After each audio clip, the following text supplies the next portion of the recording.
Akulembera ekibiina kya Kotsa kino Yasin Sematimba asinzidde ku woofiisi yaabwe n'aweera nga bwe batagenda kuyimiriza keediimo kano era n'ategeeza nti tebajja na kwetaba mu lukiiko lw'abavuzi b'ebidduka olwayitiddwa poliisi y'ebidduka mu Kampala. Okutandika n'olunaku lw'Emmande tetugenda kukoleza mmotoka zaffe tutadde ebikola wansi paka nga bwe tukubidde omulanga bavuddeyo ku nsonga yaffe. Miitingi y'okulwokuna tetugenda gigendamu kubanga okututulugunya kukyagenda maaso.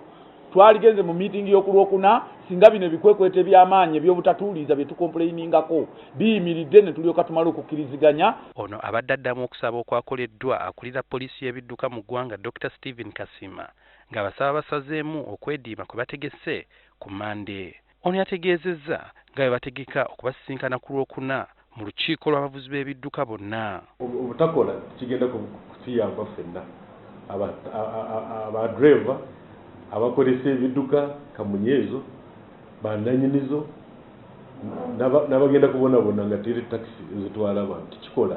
Abatakisi bagamba nti bakooye poliisi y'ebidduka okubanga empapula ne basasula mu bbanka ate oluvannyuma ne baddamu okukwatibwa ku nsonga y'emu. Bw'otunuulira lisiiti zino ogiraba nti omuntu baagimukubira siriyo namba emu n'asasula n'agenda mu banka n'asasula ate egeni era risiiti era siriyo namba y'emu n'omusango gwe gumu mu kifo kye kimu era ng'ogwakomyewo era omuntu n'asasula.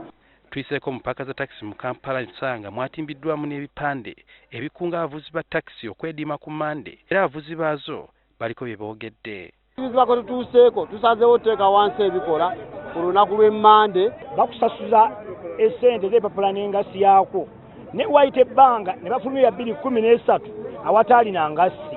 Tusaba IGP ayite olukiiko olw'amaanyi kubanga Dr. Kasima tumuwandikidde alemye.